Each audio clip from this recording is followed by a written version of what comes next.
সুপ্রিয় শিক্ষার্থী বন্ধুরা, টিবিসি মাস্টারি ইউটিউব চ্যানেলে তোমাদের সকলকে স্বাগত জানিয়ে আজকে শুরু করছি। যারা তোমরা দ্বাদশ শ্রেণীতে পড়াশোনা করছো, তোমাদের জন্য বাংলা বিষয়ে একটি গুরুত্বপূর্ণ বিষয় নিয়ে আজ আলোচনা করব, যেটা খুবই ইম্পর্ট্যান্ট এক কথা উত্তরের জন্য কিংবা দুইয়ের মানের জন্য। দ্বিজেন্দ্রলাল রায় ওনার নাটক সম্বন্ধে আলোচনা করব এবং সংক্ষেপে ওনার যত নাটক রয়েছে সেগুলির কবে প্রকাশিত হয়েছে এবং কোন ধরনের নাটক এবং কবে প্রথম কোনটা রচনা করেছেন সব কিছু বলে দেবো এই ভিডিওর মাধ্যমে। এটা কিন্তু হাফ ইয়ারলি পরীক্ষার জন্য কিংবা ফ্রি বোর্ড এবং বোর্ড ফাইনাল পরীক্ষার জন্য খুবই ইম্পর্ট্যান্ট। ঠিক আছে, এখান থেকে তোমরা এক কথা মানের প্রশ্নের উত্তর পেয়ে যাবে, এটা যদি মনোযোগ সহকারে শুনে থাকো এবং প্রথম থেকে শেষ পর্যন্ত যদি এটা দেখে থাকো। ঠিক আছে, তো আমি শুরু করছি তোমাদের, যেটা সংক্ষেপে ডিএল রায় বলে অভিহিত করা হয়। দ্বিজেন্দ্রলাল রায় 1863 খ্রিস্টাব্দে ওনার জন্ম, 1913 খ্রিস্টাব্দে ওনার মৃত্যু। বাংলার অন্যতম শ্রেষ্ঠ নাট্যকার এবং ঐতিহাসিক নাটকের শ্রেষ্ঠ রচয়িতা দ্বিজেন্দ্রলাল রায় আজও রঙ্গমঞ্চের এক উজ্জ্বল পুরুষরূপে অনন্য মর্যাদার সম্মানীয় ব্যক্তি। তিনি ভারতবর্ষ নামক একটি পত্রিকা সম্পাদনা করেন। বিদেশে অধ্যয়নকালে তিনি পাশ্চাত্য নাট্য ভাবনার সঙ্গে পরিচিত হন। তার নাটক পাঠ করে কিংবা নাটকের অভিনয় দেখে আজও বাঙালির মুগ্ধতার সীমা নেই। তার সৃষ্ট নাটক সাহিত্যরূপে যেমন সমৃদ্ধ হয়েছে, মঞ্চায়নের ক্ষেত্রে তাদের উৎকর্ষ সমধিক। বিশেষ করে পাশ্চাত্য আঙ্গিকে নাট্য সাহিত্যে প্রয়োগের ক্ষেত্রে দ্বিজেন্দ্রলাল রায়ের অবদান আজ যথেষ্ট গুরুত্বপূর্ণ। নাট্য সাহিত্যে দ্বিজেন্দ্রলাল রায়ের অবদান প্রধানত ঐতিহাসিক নাট্যকার রূপে অনন্য স্থান অধিকার করেছেন। তিনি ডিএল রায় নামে পরিচিত। তাছাড়া 19 শতকের বাংলাদেশের নবচেতনার বিকাশে তার নাটকগুলির বিশেষ একটা ভূমিকা রয়েছে। যে মহান পুরুষটির কথা আলোচনা করছি, ওনার জন্ম হচ্ছে 1863 খ্রিস্টাব্দের 19 জুলাই নদিয়া জেলার কৃষ্ণনগরে জন্ম। পিতার নাম হচ্ছে কার্তিকেয় চন্দ্র রায় এবং মাতা হচ্ছেন প্রসন্নময়ী দেবী। ওনার মৃত্যু হয়েছিল 1913 খ্রিস্টাব্দের 17 মে। ঠিক আছে, এবার জানবো আমরা দ্বিজেন্দ্রলাল রায়ের নাট্য সম্ভার। এটাই হচ্ছে গুরুত্বপূর্ণ আলোচনা, তোমাদের এক কথা উত্তর কিংবা সঠিক উত্তর কিংবা দুইয়ের মান, তাছাড়া 5-এর মান ক্ষেত্রেও গুরুত্ব রয়েছে।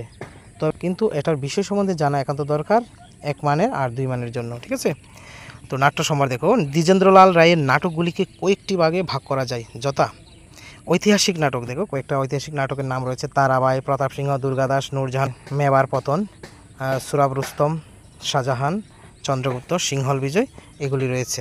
তারপরে সামাজিক নাটকের মধ্যে রয়েছে পরপারে, বঙ্গনারী। তোমরা খুব ভালো করে মনে রাখবে, এগুলি থেকে প্রশ্ন অবশ্যই আসবে। পৌরাণিক নাটক: পাষাণী, সীতা, ভীষ্ম, প্রহসন, একগড়ে, কল্কি অবতার, বিরহ, ত্রস্পর্শ, বাসুকী পরিবার, প্রায়শ্চিত্ত, পুনর্জন্ম, আনন্দ বিদায়। তো এগুলি তোমাদের বোঝার সাথে সহজ করে একসঙ্গে তৈরি করে রেখেছি, তো এটাও মনোযোগ সহকারে তোমরা দেখে নিতে পারো। দ্বিজেন্দ্রলাল রায়ের নাটকের চার্ট, ঠিক আছে, এটা স্ক্রিনশট করেও রেখে দিতে পারো। দেখো নাট্যকার, নাটক, প্রকাশকাল, কোন ধরনের রচনা। তো আমি পূর্বেই বলে দিয়েছি, তো আমি ধীরে ধীরে তোমাদের দেখে দিচ্ছি, তোমরা স্ক্রিনশট করে নিতে পারো বা পিডিএফটা সংগ্রহ করে নিতে পারো। ঠিক আছে, তোমরা দেখে নাও। ঐতিহাসিক নাটক হচ্ছে দ্বিজেন্দ্রলাল রায়ের 9টি, তো 1 থেকে 9। তারপরে সামাজিক নাটক হচ্ছে 2টি, হ্যাঁ, পরপারে, বঙ্গনারী। তারপরে পৌরাণিক নাটক হচ্ছে 3টি, হ্যাঁ, পাষাণী থেকে শুরু করে দেখো ভীষ্ম পর্যন্ত। তারপরে প্রহসনধর্মী নাটক বা কৌতুক নাটক রয়েছে 7টি, 1 থেকে মানে এক ঘরে থেকে শুরু করে আনন্দ বিদায়। হ্যাঁ, তোমাদের জন্য অনেক চেষ্টা করে এগুলি একসঙ্গে তৈরি করার চেষ্টা করেছি। এগুলি পড়লে কিন্তু মানে তোমরা রেজাল্ট পেয়ে যাবে। তো কিভাবে প্রশ্ন আসতে পারে দেখো, সর্বশেষে আমি বলে দিয়েছি, একসঙ্গে দেখো এই চার্ট থেকে কীরূপ টাইপের প্রশ্ন পরীক্ষা আসবে তা উদাহরণস্বরূপ দেওয়া হলো। দেখো মান 1 কিংবা 2। দ্বিজেন্দ্রলাল রায়ের প্রথম ঐতিহাসিক নাটকটির নাম কি?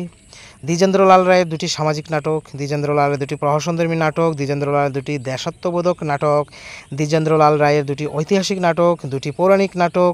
ঠিক আছে, কোন ধরনের নাটক রচনায় দ্বিজেন্দ্রলাল রায় শ্রেষ্ঠত্বের পরিচয় দিয়েছেন? ঐতিহাসিক নাটক রচনায়।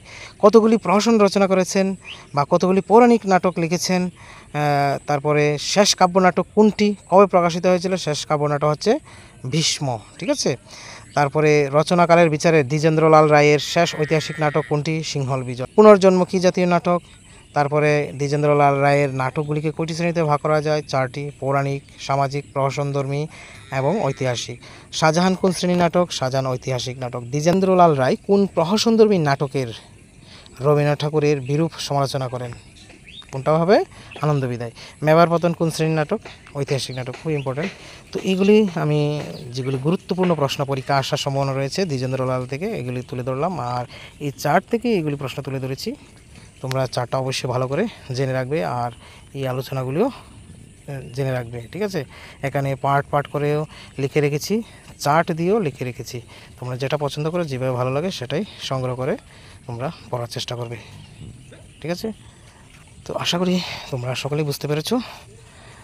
তো এটা অবশ্যই তোমরা সংগ্রহ করে রাখবে বা স্ক্রিনশট করে রাখবে বা লিখে রাখবে তোমাদের হাফ ইয়ারলি পরীক্ষা হোক, প্রি বোর্ড বা বোর্ড ফাইনাল পরীক্ষার জন্য, ঠিক আছে?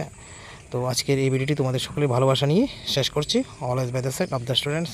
Thank you.